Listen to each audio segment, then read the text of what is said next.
kamida baasaboorka Soomaaliga waxa dhibaatada hadeer baasaboorka Soomaaliga in inta ka baxo oo aan Mareykan ka degi kara ama Talyaaniga anoo ka degi kara wallahi inaan wadan Islaameed aadin oo waa soo raaxaysala afar bari markaa maqnaadana soo laaba lahaa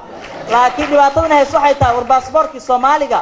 wallahi Uganda ugu dambeeyso on arrival lagu qaadan jiray wallahi inaadan tagi karin aadan ku tagi karin waa in safaaradda 20 bii iskaga dabalaalaataa waa in baasaboorka Soomaaliga la helaa wadan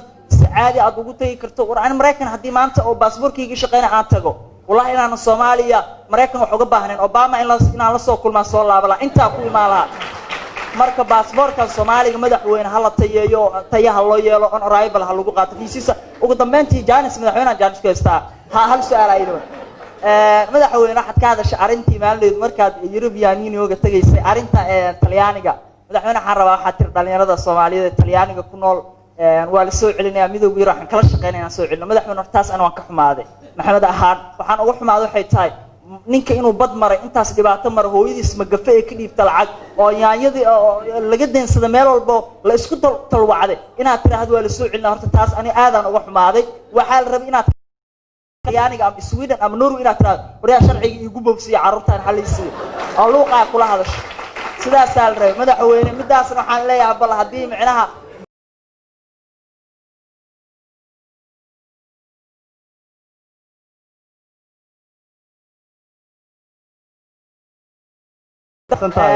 waadna mahadsantahay ogsana madaxweyne oo faraxsana inaan dhowr su'aal ku weydiiyo su'aalahan ay iga kala ilmaaminday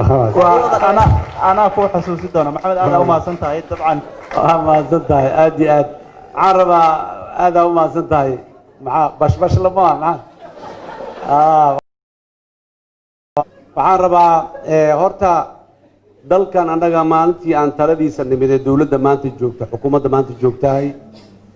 shaqaalaha dawladda 1200 qof ay ahaayeen maantana 4800 5000 qof waay oo soo martay nidaamkii maxaan ku raadayay shaqaalanimada wadadaas dheer iyo intaas oo tiro shaqaale la shaqaaleeyay mid iyo laba qaldan iyo wax qaldan iyo si laab oo qaldan mid shaqada ku yimid iyo waxa ila haddii sheekada aad sheegaysid ay jiri jirtay maanta siday u jiri jirtay inay u jirto u malayn maayo laana wasaaraddu inta badan inta lacagta soo qaado fooliyabaago gurigeeda ama xafiiskeeda shaqaaluhu ugu saxiixaan oo lacag ugu qaybisa ma jirto shaqaalaha dawladda inta la shaqaaleeyay la sharciyeeyay laga qaaday biometric system ayaa bangiga dhexe la geeyay qof walba meeshaas uu tagaa mashiinku inta farta saaro ma gal ogaado inuu asiga ka bacdi mushaarkiisa meesha ka soo qaataa uma sahlana wasiirku marka inuu maalin walba biometric inuu yiraahdo uma sahlan si biometrickaas qofka loo geeyna guddiga madaxa bannaan ee shaqada muxuu ahaay ayay soo martaa oo soo screen gareeyo oo keena meesha horta maanta sidii awal u sahlanaa jirtay uma sahlana xayn shaqaalaha oo meel joogta iska taga inta la yiraahdo xayn kale in la geliyo meelaha qaarkood oo weli biometrickaas aanu ka dhaqan gelin systemkaas aanu ka dhaqan gelin waa laga yaabaa weli inay ka jirto shaqooyinka qaarkood oo ama temporary shaqo ah ama consultancy ah ama ay bixinayso waa laga yaabaa inay ka jiri karto laakiin shaqaalaha dawladda inta badan ma dhahayo 100% way saxantay laakiin inta badan way soo saxantay inta dhimanna way saxmaysaa horta wasiirkii maanta yimaadahay inuu dad aad u badan oo wasaaradda joog inta dareeriyo oo kuwa kale meesha ku soo xereeya maanta aad ugu sahlana inay sidaas ay dhacdo waa laga yaabaa awal inay dhici jirtay marka inta dhimanna waan saxaynaa haddii alla yiraahdo waana dhiiri gelinaynaa su-aasha ku saabsan dhalinyarada talyaaniga joogta wiilkayga aniga aan ka hadlahay xeriyay ku jiraan muddo sanada ah mana ka baxaan meelna ma aadaan nolol aan macno lahayn oo aad iyo aad u dhib badanna waa ku nool yihiin in badan oo kamid ah aniga talyaaniga tagay iga codsadeen iska noqda diyaarada iska raaca ee Soomaaliya ku noqda wax la door bida ma aha laakiin waxaan ka hadlaynaa waxay tahay dhalinyaradaas in talyaanigu ay xirfado noo baraan booliis nooga dhigaan ama xirfado kale oo yar ay noo baraan ayagoo xirfadaysan ay noo soo celiyaan booliiska dhalinyarada inta bar la geliyo booliis laga dhigo xirfadihii booliisnimo dambi baaris haday tahay isgaarsiin hadday tahay howlahan kale gaadiidka iyo waxa shaqada xirfadda ay booliisku u baahan yahay inta la soo baro shaqadii ayagoo yaqaano qalabkii shaqadaas ku qaban lahaayeenna wata in la soo celiyo kuwa qaarkoodna in xirfad inta la soo baro tuulkii si private ay ugu shaqaysan lahaayeen makaanig haddii la soo baray ama koronto yaqaan la soo baray ama electronic television iyo radio sida loo soo tuulkii ku shaqaysan soo wata waxaan talyaaniga hore ugu wada hadalnay haddana aan usii adkeynayni waxay taas oo in la dedejiyo aan rabno taas waa middaas waxaa jiro midda kaloo mabda ah qofka soomaaliga ah hal mid inaan isla garanno waa soomaaliya haddaan nahay iyo dadka soomaalida dalkaanaan leenahay annaga dal kale ma lihin adduunyada dalkaanaan ku leenahay waana dal fiican cimiladiisu fiican tahay noloshiisu fiican tahay khayraadkiisu ay aad iyo aad nooga tiro badan yihiin si aan la xisaabi karin laakiin muddo yar oo duruufo ah oo dhib badanaan galnay muddadaasi marka inaan u wada doorsoonno sax ma aha inaan annaga dhan oon doorsoonno oon ummad kale noqonno oo baasaboorro kale sito oo dalal kale oo u soo dhaartay iyo calamo kale iyo qawaaniino kale iyo dastuurro kale iyo wax kale ay xukumaanay dhinac uga dhigi inaan wada noqonno sax ma aha waxaan anigu aaminsanahay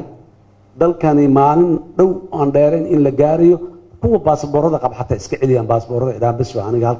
halkaanaan joogaya annaga ma sameyn laakiin waxaan rabaa marka qof kastoo soomaali ah ama yurub xeraha kula jiro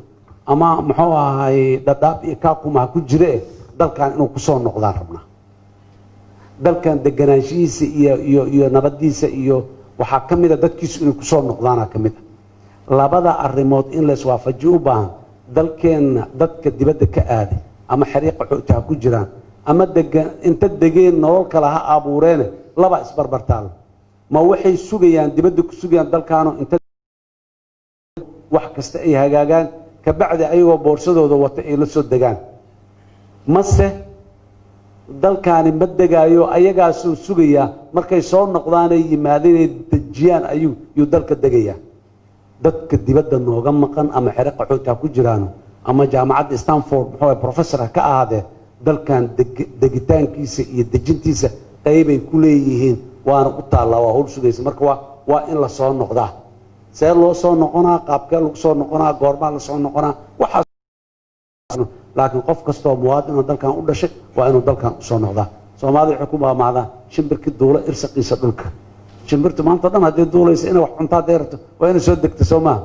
meel kasta soo wareeg ama adoo nool hal lagu keeno ama adoo naxash lagu sida hal lagu keeno dalkaanaad leedahay meel kale ma lihid marka dhalinyarada waxaan rabnaa weli waa ku adkaysanaya dhalinyaradu inay soo noqoto oo dalka loo soo noqdo daaliyara waa maasan tahay baasaboorka baasaboorka waxaan rabaa inaan la wadaago wiilkayga America iyo Yurub baasaboorada aan lagu tagi karin Soomaaliga bas maaha horta kow dalal badan oo nabad oon weligood dagaal sokeeye ka dhicin oo aan burbur ku dhicin baasaboorada aan lagu tagi karin